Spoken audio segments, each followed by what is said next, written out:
చింతపండు ఒక పుల్లని పండు. ఇది విటమిన్ సి, యాంటీఆక్సిడెంట్లు, ఫైబర్, ఇతర పోషకాలతో నిండి ఉంటుంది. చింత ఆంగ్లం టామరిండ్ ఒక వృక్షం. దీన్ని భారతదేశపు ఖర్జూరం అంటారు. ఇది ఫాబేసి కుటుంబంలో సిసాల్పినాయిడే ఉపకుటుంబానికి చెందినది. దీని శాస్త్రీయ నామం టామరిండస్ ఇండికా. పెంచడానికి చింతపండు దివౌషధంగా ఉపయోగపడుతుంది. నిత్యం ఈ ఇబ్బందులు ఎదుర్కొనేవారు గ్లాసుడు పాలలో కాచి చల్లార్చిన చింతపండు రసం 4 నుండి 5 చుక్కలు వేస్తే పాలు విరిగిపోయి పైన నీళ్లు తేలతాయి. ఆ నీటిని గనుక రోజుకు 3 పూటలా తాగుతూ ఉంటే ఈ రోగాలనుంచి విముక్తి కలుగుతుందని ఆయుర్వేద శాస్త్రం చెప్తోంది. చింతచిగురు రసంలో పటిక బెల్లం కలిపి తాగితే కామెర్ల వ్యాధికి నివారణ కలుగుతుంది. వాతాన్ని హరిస్తుంది. మూలవ్యాధులకు ఉపశమనాన్ని కలిగిస్తుంది. చింతచిగురు ఉడికించి కీళ్లవాపులకు రాసినట్లయితే వాపు, నొప్పి తగ్గిపోతాయి. ప్రకృతి దక్షిణ భారతదేశంలో ప్రజలు ఎక్కువగా చారు, సాంబారు మొదలైనవి ప్రతిరోజూ వాడుతూ ఉంటారు కాబట్టి మూత్రకోశ వ్యాధులు, మూత్రకోశంలో రాళ్ళు మొదలైన వ్యాధులు తక్కువగా ఉంటాయి. గుండె జబ్బులకు కూడా ఇది మంచి ఉపశమనాన్ని ఇస్తుంది. ఇక చింతగింజలు కూడా ఆరోగ్య విషయంలో ఆయుర్వేదపరంగా ఎంతో విలువైనవి.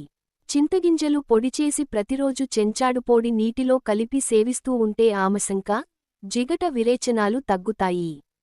అలాగే తినే పదార్థంగా అనుపానంగా చింతగింజల పొడిని సేవిస్తూ ఉంటే రక్తస్రావం తగ్గుతుంది.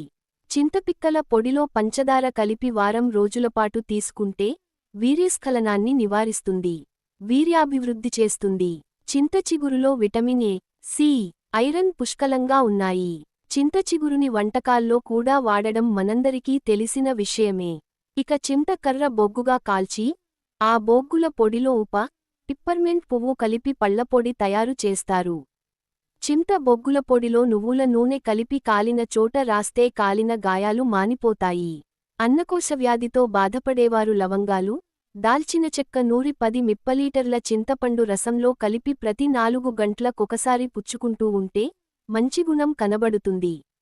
120 మిల్లీలీటర్ల చింతపండు రసంలో 6 గ్రాముల పంచదార కలిపి సేవిస్తూ ఉంటే తలతిరగడం తగ్గుతుంది.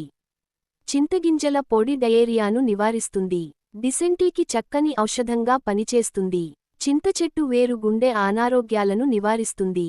ఈ చెట్టు బెరడు టానిక్లా ఉపయోగిస్తుంది. చింతగుళ్ళ నుంచి చింతపండులో విటమిన్ బి, కాల్షియం అధికంగా ఉంటాయి.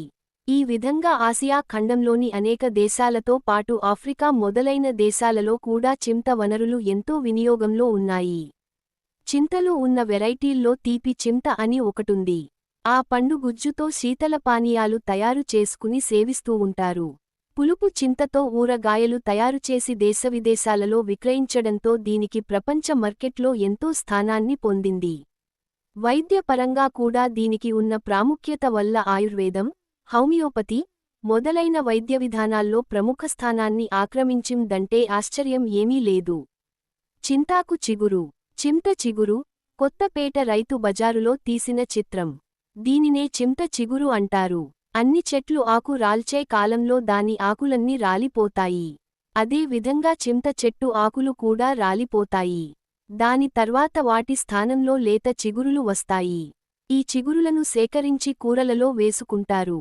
చింత చిగురుతోనే కొన్ని వంటకాలు చేసుకుంటారు. ఇది రుచికి పుల్లగా ఉంటుంది. చింత చిగురు వేసిన కూరల్లో చింత పండు వేయరు. చింత చిగురుతో చేసే వంటలు. చింత చిగురు, పల్లీలు కలిపి చట్నీ చేస్తారు. చింత చిగురు కంది పప్పు, వంకాయలతో చింత చిగురు వేసి చేసే కూర. చింత చిగురులో చేపలు వేసి చేసే కూర. చింత చిగురు రొయ్యలు కూర చాలా ప్రత్యేకంగా ఉంటుంది. ఇలా ప్రతి కూరలోనూ చింత పండు బదులు చింత చిరుగు వేస్తే అది చాలా రుచికరంగా ఉంటుంది. చింత చిగురు ఎక్కువ దొరికినప్పుడు దాన్ని కచ్చ పచ్చగా రుబ్బి వడల ఆకారంలో చేసి వాటిని ఎండబెట్టుకొని భద్రపరుచుకొని చాలా కాల వాడుకుంటారు. ఇవి కొన్ని నెలలు నిలవ ఉంటాయి. చింత పండు వేసిందానికన్నా దీన్ని వేసి కూరలు చేస్తే ఆ కూరలు చాలా రుచికరంగా ఉంటాయి.